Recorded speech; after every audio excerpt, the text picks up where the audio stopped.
നിങ്ങൾക്ക് French fries കഴിക്കണോ? അതിനുവേണ്ടി ഇനി കടയിലൊന്നും പോയിട്ട് കഷ്ടപ്പെടേണ്ട ആവശ്യമില്ല. വീട്ടിൽ തന്നെ അടിപൊളിയായിട്ടുള്ള ഫ്രഞ്ച് ഫ്രൈസ് തയ്യാറാക്കിയെടുക്കാം. അപ്പൊ വീഡിയോയിലേക്ക് പോകുന്നതിന് മുൻപ് എല്ലാവർക്കും സ്പൈസ് അപ്പ് കിച്ചന്റെ പുതിയൊരു വീഡിയോയിലേക്ക് സ്വാഗതം. അപ്പൊ ഫ്രഞ്ച് ഫ്രൈസ് തയ്യാറാക്കാനായിട്ട് ഞാനിവിടെ 4 ഉരുളക്കിഴങ്ങ് എടുത്തിട്ടുണ്ട്. ഉരുളക്കിഴങ്ങിന്റെ തൊലിയെല്ലാം കളഞ്ഞ് നന്നായിട്ട് ക്ലീൻ ചെയ്ത് വെച്ചിരിക്കുകയാണ്.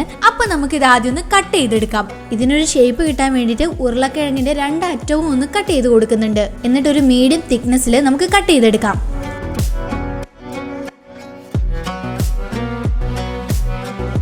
അങ്ങനെ എല്ലാ ഉരുളക്കിഴങ്ങളും നമ്മളൊരു ചതുരാകൃതിയിൽ കട്ട് ചെയ്തെടുത്തിട്ടുണ്ട്. ഇനി ഇത് നീളത്തിലൊന്ന് കട്ട് ചെയ്തെടുക്കണം.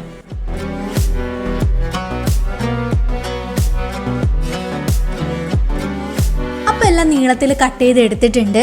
ഇനി ഇതിന്റെ സ്റ്റാർച്ച് ഒന്ന് പോകാൻ വേണ്ടിയിട്ട് നമുക്ക് നന്നായിട്ടൊന്ന് വെള്ളത്തിൽ കഴുകിയെടുക്കണം. ഈ ബൗളിലേക്ക് തന്നെ വെള്ളം ഒഴിച്ചിട്ടാണ് ഞാൻ കഴുകിയെടുക്കുന്നത്. ഉരുളക്കിഴങ്ങ് കഴുകുന്ന സമയത്ത് വെള്ളം ക്ലീൻ ആയിട്ട് കിട്ടുന്നത് വരെയാണ് കഴുകിയെടുക്കേണ്ടത്. ഞാനിവിടെ 3-4 തവണ കഴുകിയെടുത്തിട്ടുണ്ടായിരുന്നു. പിന്നെ ഞാൻ സ്റ്റൗവിലേക്ക് കുറച്ച് വെള്ളം തിളപ്പിക്കാനായിട്ട് വെച്ചിട്ടുണ്ടായിരുന്നു. അതിലേക്ക് കുറച്ച് ഉപ്പ് ഇട്ട് കൊടുത്തിട്ടുണ്ടായിരുന്നു. വെള്ളം തിളച്ച് വരുന്ന സമയത്ത് നമ്മൾ കട്ട് ചെയ്ത് കഴുകി ക്ലീൻ ചെയ്ത് വെച്ച നമ്മുടെ ഉരുളക്കിഴങ്ങ് ഇതിനകത്തേക്ക് ഇട്ട് കൊടുത്ത് നന്നായിട്ടൊന്ന് വേവിച്ചെടുക്കണം. നന്നായിട്ടെന്ന് പറയുമ്പോൾ ഒരു പാതി വേവില്. അപ്പൊ നമ്മളുടെ ഉരുളക്കിഴങ്ങ് ഇവിടെ പാതി വേവായിട്ടുണ്ട്. ഇനി ഇത് ഒരു കോട്ടൺ തുണിയിലേക്ക് മാറ്റുന്നുണ്ട്. അങ്ങനെ എല്ലാം കോട്ടൺ തുണിയിലേക്ക് മാറ്റിയ ശേഷം ഇതിന്റെ നനവൊക്കെ ഒന്ന് ഒപ്പിയെടുക്കാം. ഞാനിവിടെ ടിഷ്യൂ പേപ്പർ വെച്ചും കൂടെ ഒന്ന് ഒപ്പി കൊടുക്കുന്നുണ്ട്. അങ്ങനെ ഇതിലുള്ള വെള്ളമെല്ലാം നമ്മൾ നന്നായിട്ട് ഒപ്പി എടുത്തിട്ടുണ്ട്. ഈ ഒരു കൺസിസ്റ്റൻസിയിലാണ് കേട്ടോ വേണ്ടത്. ഇനി ഇതൊന്ന് തണിഞ്ഞ ശേഷം ഞാൻ ഇതിന്റെ മുകളിലേക്ക് കോൺഫ്ലവർ ഇട്ട് കൊടുക്കുന്നുണ്ട്. ഫ്രഞ്ച് ഫ്രൈസിന് ഒരു ക്രിസ്പി ആയിട്ടുള്ള ടെക്സ്ചർ ആണല്ലോ ഉണ്ടാവാറ്. അതിന് വേണ്ടിയിട്ടാണ് നമ്മൾ ഇവിടെ കോൺഫ്ലവർ ചേർത്ത് കൊടുക്കുന്നത്. അപ്പൊ നമുക്കിതൊന്ന് നന്നായിട്ട് മിക്സ് ചെയ്തെടുക്കാം.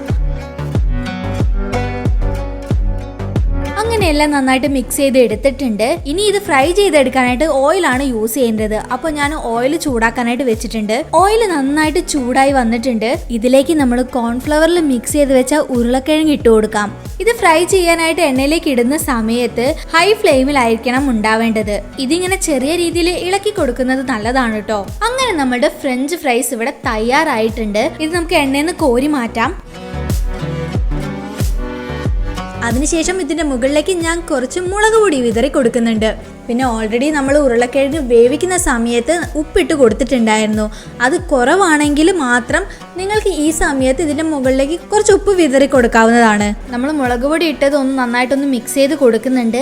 അങ്ങനെ ഫൈനലി നമ്മളുടെ ഫ്രഞ്ച് ഫ്രൈസ് ഇവിടെ തയ്യാറായിട്ടുണ്ട്. വളരെ എളുപ്പത്തിൽ തയ്യാറാക്കാൻ പറ്റുന്ന ഒരു ഡിഷ് തന്നെയാണ് ഫ്രഞ്ച് ഫ്രൈസ്. അപ്പോൾ ഈ ഒരു വീഡിയോ നിങ്ങൾക്ക് ഇഷ്ടപ്പെട്ട് കാണുമെന്ന് പ്രതീക്ഷിക്കുന്നു. ഇഷ്ടപ്പെട്ടിട്ടുണ്ടെങ്കിൽ ചാനൽ സബ്സ്ക്രൈബ് ചെയ്യാനും ഷെയർ ചെയ്യാനും മറക്കരുത്.